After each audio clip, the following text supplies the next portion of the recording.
The condensation on the inside of my studio windows was the first sign something was catastrophically wrong. I keep the climate control in my workspace set to a precise 64 degrees and 45% humidity. As a textile conservator, those numbers are the difference between preserving history and watching it crumble. When I unlocked the heavy steel door that Tuesday morning, the air hit me like a damp towel. The environmental monitor on the wall flashed a red error code. Someone had propped open the emergency exit overnight. I didn't look at the drafting tables or the microscopes. My eyes went straight to the archival vault in the back. The heavy, airtight door was standing wide open. The acid-free storage box on the middle shelf, the one containing a painstakingly restored 1895 French silk gown I had spent 4 years bringing back to life, was gone. It wasn't just a museum piece. The gown was supposed to be mine. It was the centerpiece of my master's thesis, legally acquired from a Parisian estate, and I had intended to wear it for my own private vow renewal ceremony with my husband next month. The silk was so delicate that touching it with bare hands left damaging oils on the weave. Now the box was missing, and on the stainless steel prep table nearby, someone had left a crumpled grocery store receipt. I didn't panic immediately. I walked over, picked up the receipt, and saw a charge for 3 bottles of cheap Prosecco and a pack of cocktail napkins, paid for with a credit card ending in a familiar 4-digit sequence. It was my stepmother's card. My stepmother, who had a spare key to my building because she occasionally watered the ferns in the lobby. My stepmother, whose biological daughter, Daphne, was having her lavish engagement party that exact evening at a country club across town. I didn't call the police to report a burglary. I sat at my desk and pulled up the tracking software on my laptop. The museum I contract for requires micro-environmental sensors to be sewn into the lining of high-value garments during transport. I had installed one in the hem of the French silk gown. It tracks temperature, humidity, and location. The blinking dot on my screen was currently sitting stationary at the Oak Ridge Country Club. The humidity reading around the dress was spiking to 80%. Someone was wearing it. They were sweating in it. Daphne had always possessed a unique talent for rewriting reality to suit her narrative. Growing up, if she broke my bicycle, she claimed she was testing the brakes to keep me safe. If she borrowed money and never returned it, she called it an investment in our sisterhood. But this defied even her usual logic. I picked up my phone and dialed her number. She didn't answer. I called her fiancé, Greg, a man who worked in private wealth management and drove a car that cost more than my studio. He sent me straight to voicemail. I finally called my stepmother. She picked up on the second ring, the sound of a jazz band playing loudly in the background. She sounded breathless and utterly unbothered. She told me I shouldn't be upset, that family shares things, and that Daphne was in a panic because her custom engagement dress hadn't arrived from Italy in time. She said they drove to my studio, saw the old white dress in the box, and decided it would be a beautiful tribute to our blended family for Daphne to wear it. A family gift, she called it. She promised they would have it dry cleaned before they returned it. The words dry cleaned made my stomach turn over. Chemical solvents would instantly disintegrate the antique silk fibers. I told her, in a voice so flat it scared me, that the dress was appraised at $42,000 and could not be cleaned by conventional means. There was a long pause on the line. Then my stepmother laughed nervously and told me I was being dramatic, that it was just an old dress, and hung up. I didn't drive to the country club.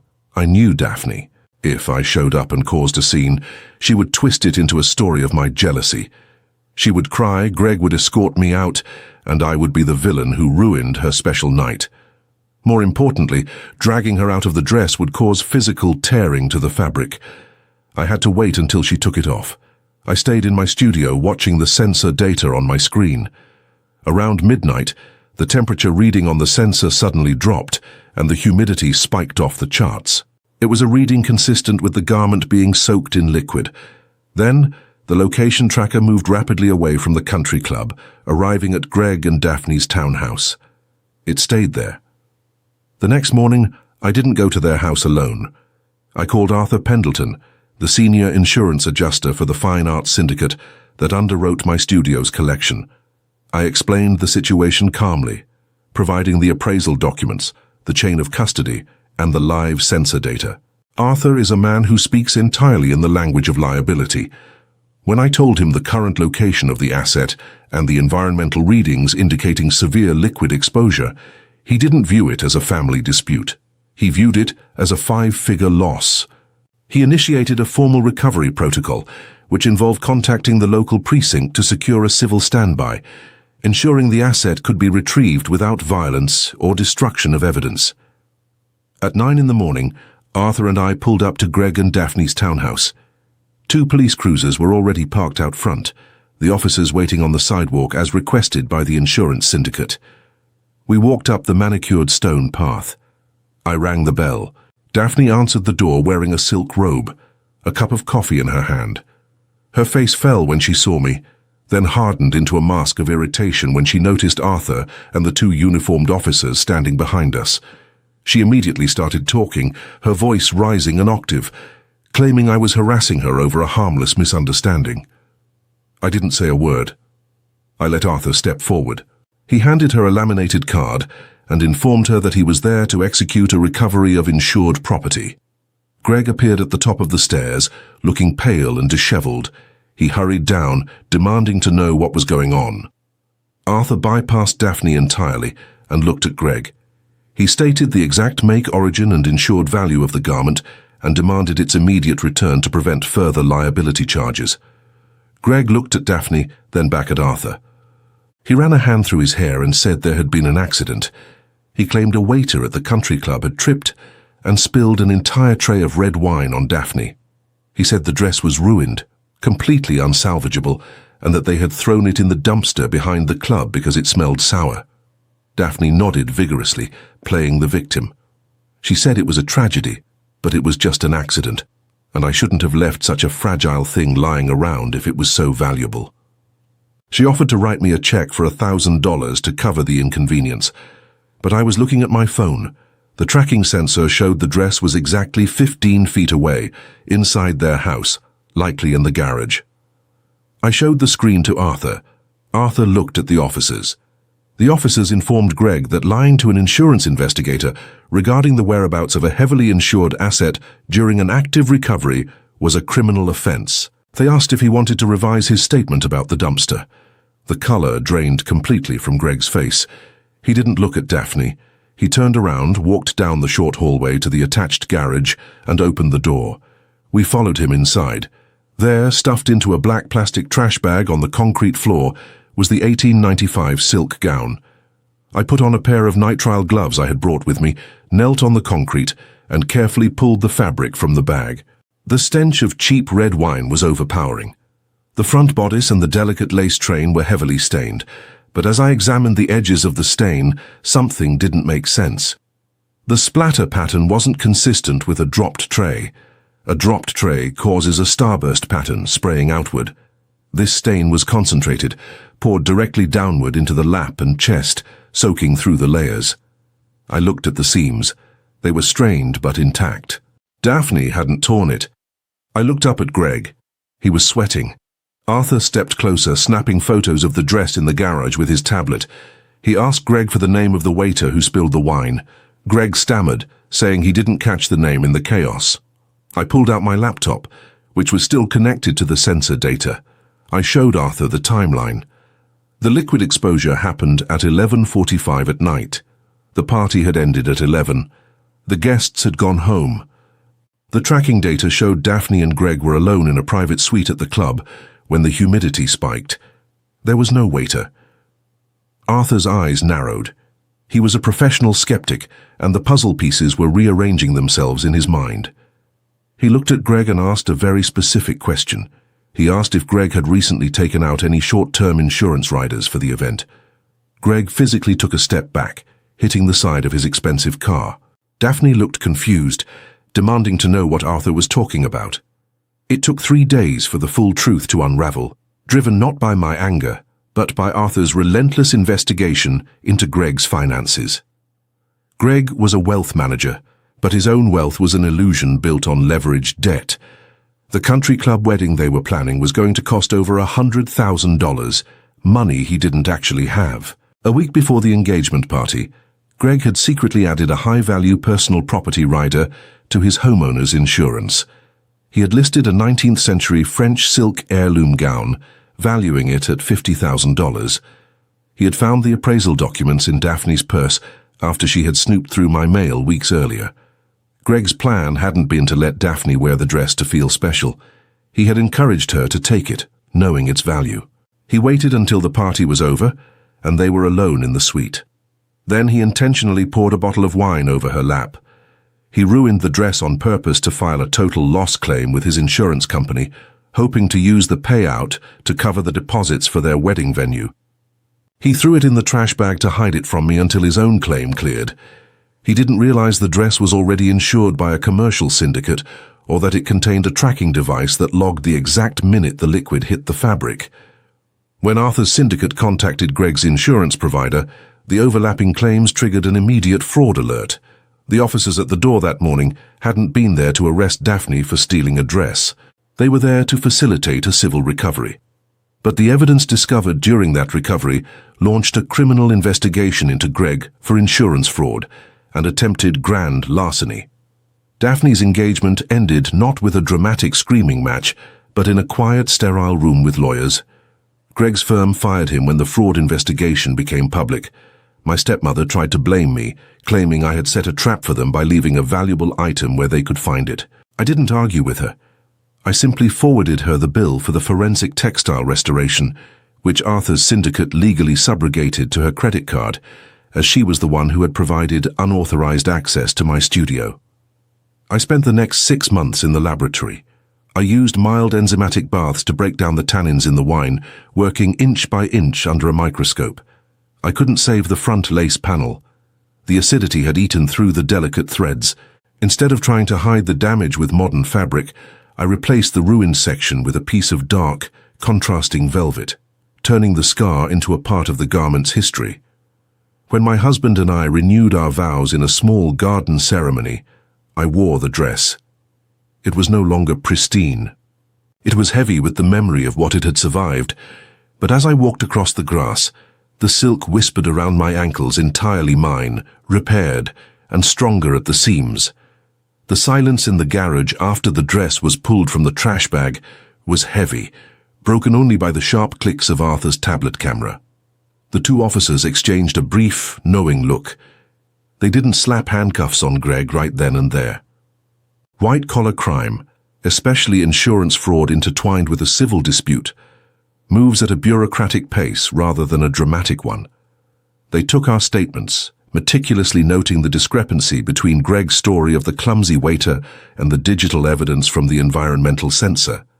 Daphne stood in the doorway, the silk of her robe clutched tightly against her chest, her earlier bravado completely evaporated. She stared at the wine-soaked ruin of the 1895 silk gown, as if it were an alien artifact, finally realizing that her usual tactic of crying her way out of a problem was fundamentally incompatible with a commercial insurance syndicate's liability protocols. I bagged the dress in a specialized vapor barrier enclosure I had brought from the studio. Arthur handed Greg a formal notice of investigation, a thick piece of cardstock that seemed to physically weigh Greg down as he took it. We left them standing in the damp, oily-smelling garage. The ride back to my studio was quiet. Arthur was already drafting emails on his phone, setting the gears of a massive corporate legal department into motion. I just held the sealed bag on my lap, feeling the tragic, unnecessary loss of a piece of history. By Tuesday of the following week, the social fallout began. Daphne, realizing that the legal walls were closing in, decided to strike first in the court of public opinion. She posted a lengthy, tearful video on her social media accounts. In her version of events, she had simply borrowed a forgotten family heirloom to honor our grandmother, and I, driven by bitter jealousy over her engagement, had sent the police to her house to terrorize her. She conveniently omitted the part where the dress was dumped in a trash bag, the part where her fiancé poured wine on it, and the part where it was worth $50,000. My phone started vibrating with angry text messages from extended family members, cousins and aunts, who hadn't spoken to me in years, calling me heartless, vindictive and cruel. I didn't reply to a single one. Engaging with Daphne's audience is a losing game. I spent my days in the climate-controlled silence of my laboratory. I had to document every millimeter of the damage for Arthur's final report. Under the magnification of the stereo microscope, the sheer malice of Greg's act was laid bare. The way the tannins had penetrated the silk threads indicated it wasn't just a splash. The wine had been aggressively rubbed into the fabric in certain areas, likely to ensure the damage looked irreparable to a standard claims adjuster. I logged the chemical analysis, the microscopic imagery, and the exact coordinates of the stains, building a fortress of empirical data. My stepmother arrived at my studio unannounced on Thursday afternoon. She didn't use her key this time. The locks had been changed the same day the dress was taken. She stood outside the reinforced glass door, knocking frantically until I buzzed her in. She looked exhausted, her usual immaculate presentation slipping. She didn't start with apologies. She started with a checkbook. She told me that Greg's firm had caught wind of a police inquiry and he was on administrative leave. She begged me to drop the insurance claim, to call Arthur and say it was all a terrible misunderstanding. She slid a check across my drafting table. It was for $20,000. She said Greg had emptied his remaining liquid savings to offer me a settlement, promising to pay the rest over time if I just made the police go away. I looked at the check, then at the woman who had facilitated the theft of my most prized professional possession. I explained to her as gently as I could that I had no power to drop anything. I wasn't pressing charges, the insurance syndicate was. Greg had attempted to defraud a multi-million-dollar corporation by leveraging a microchipped asset. The machine was already in motion, and no amount of family mediation could stop it. My stepmother's face hardened. She snatched the check off the table, accused me of enjoying my sister's destruction, and stormed out, leaving a trail of heavy perfume in the sterile air of my lab. The real breaking point came 2 days later, not from the family, but from the data. Arthur called me on a secured line. His investigators had subpoenaed Greg's financial records, cross-referencing them with the timeline of the engagement party. Greg hadn't just taken out the insurance rider. He had also made a non-refundable $60,000 deposit on a destination wedding venue in the Amalfi Coast just 3 days before the party. He had used a high-interest short-term bridge loan to secure it, a loan that was due to default in exactly 2 weeks. He needed the insurance payout from the ruined dress, not just to pay for the wedding, but to prevent a total financial collapse that would expose his insolvency to Daphne and her mother. Greg hadn't ruined the dress on a whim. He had engineered a desperate, calculated financial lifeline, using my life's work as the collateral. Arthur was about to hand that information over to the district attorney.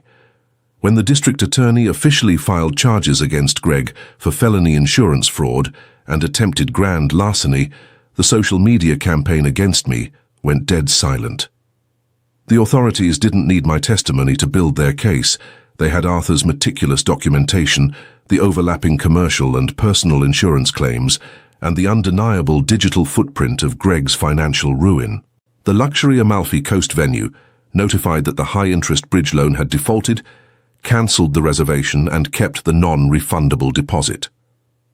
Daphne didn't call to apologize when the illusion of her wealthy fiancé shattered. She simply deleted her tearful videos, packed her belongings and moved out of their leased townhouse, quietly retreating to my stepmother's guest bedroom. The outrage from the extended family evaporated instantly, replaced by an embarrassed, heavy silence when the public record made it clear that I hadn't been a jealous sister ruining a wedding, but an accidental witness to a desperate financial crime. My stepmother never attempted to visit my studio again. 2 months after the incident, Arthur's syndicate finalized their civil actions. Because my stepmother had used her key to grant unauthorized access to a secured commercial facility, violating both the terms of the building's lease and the underwriting policy, the syndicate legally subrogated the costs of the asset recovery and the preliminary forensic assessment directly to her. I wasn't there when she received the certified letter containing a corporate bill for $28,000, but I learned through a mutual acquaintance that she was forced to sell her imported SUV to cover the liability and avoid a lien on her home. I felt no triumph or vindication in this. It was simply the mechanical, inevitable consequence of a lifetime of treating other people's boundaries as minor inconveniences. I completely upgraded my building's security protocols, replacing the physical locks with a biometric scanner. The preservation of the gown became my sole focus as the winter set in. I spent countless hours in the laboratory, working beneath the harsh, unforgiving light of the magnification lamps. The enzymatic baths slowly lifted the tannins from the woven silk, a painstaking process of reversing the intentional violence done to the fabric. Cutting away the ruined lace and suturing the dark, heavy velvet into the bodice felt like a final severing of ties. I wasn't just repairing a garment. I was fundamentally altering my relationship with the people who had damaged it. I had spent years trying to accommodate their demands, silently absorbing Daphne's rewritten versions of reality to keep the peace. By leaving the contrasting velvet visible on the dress, I was finally allowing the truth to exist without a protective covering. I stopped answering my stepmother's passive-aggressive texts. I stopped participating in the fiction of our blended family. The vow renewal ceremony in the garden was small, attended only by people who understood the actual value of things that endure. But the real closure didn't happen in front of an audience, or while I was wearing the dress. It happened a week later, back in the quiet isolation of my workspace. I carefully folded the gown, feeling the distinct contrasting textures of the antique silk and the new velvet beneath my nitrile gloves. I placed it into a fresh, acid-free archival box and carried it to the vault. I pushed the heavy steel door shut, turned the locking wheel and listened to the solid metallic strike of the deadbolt sliding securely into place. I walked over to the environmental monitor on the wall, watched the digital readout confirm the room was holding at exactly 45% humidity, and turned off the lights. Editar. El infográfico presenta la historia como mucho más que un conflicto entre hermanas. En el centro aparece un vestido histórico del siglo XIX protegido dentro de una vitrina, porque representa algo que no pertenece a una sola persona, sino a la memoria colectiva. La protagonista es una restauradora responsable de conservar un bien cultural, por eso su decisión de denunciar el robo no es de la venganza, sino de una obligación profesional, ética y legal. La conducta de Paula se explica mediante varios factores psicológicos. El primero es el sentido de derecho individuo. Desde niña aprendió que dentro de la familia podía tomar lo ajeno sin enfrentar consecuencias reales. Su madre reforzó esa idea al convertir los límites en simples sugerencias. Con el tiempo, Paula dejó de ver a su hermana como una persona con derechos propios y comenzó a verla como una fuente de recursos. También aparece la ansiedad de estatus. Su deseo de impresionar a la familia de Mauricio fue tan intenso que la llevó a arriesgar su relación, su libertad y el patrimonio histórico con tal de proyectar una imagen de riqueza. El infográfico también destaca la manipulación y la victimización. Después de causar el daño, Paula no acepta la responsabilidad, sino que acusa a su hermana de celos, fraude y humiliación. Esta reacción muestra cómo algunas personas intentan controlar la narrativa para evitar las consecuencias de sus actos. La madre participa en el mismo patrón al justificar el robo, presionar a la protagonista y finalmente culpar a Paula cuando descubre que ella también puede ser procesada. La familia, en lugar de funcionar como un espacio de apoyo, se convierte en una estructura de encubrimiento donde proteger la apariencia importa más que reconocer la verdad. En la dimensión social, la historia muestra el costo de vivir para aparentar. Paula dice ingresar a un círculo de élite y utiliza el vestido como símbolo de una identidad que no posee. Sin embargo, la misma prenda que debía elevar su imagen termina revelando la mentira. El escándalo demuestra que una reputación construida sobre falsedades es frágil. También se observa cómo los rumores pueden utilizarse como armas, cuando la familia difunde una versión falsa para aislar profesionalmente a la restauradora y obligarla a retirar su declaración. La parte legal sobre la importancia de la evidencia. Las cámaras habían sido apagadas, pero los registros digitales de sensores, accesos y códigos conservaron una verdad que nadie pudo manipular. Esa trazabilidad demostró que la madre había facilitado el ingreso y derrumbó la acusación de fraude. La historia encina que la verdad documentada puede ser más fuerte que el dinero, el mito y los testimonios falsos. Finalmente, la restauración del vestido funciona como una metáfora de la vida de la protagonista. Ella logra reparar la seda, pero comprende que no toda relación puede recuperar su forma original. Al instalar nuevos sistemas de seguridad y cerrar la puerta a quienes violarán su confianza, no actúa con crueldad, sino con autocuidado. Su victoria no consiste en castigar a su familia, sino en recuperar el control de su espacio, de su profesión y de sus límites. Proteger lo valioso significa conservar la historia, defender la verdad y aceptar que el amor familiar nunca puede sustituir la responsabilidad.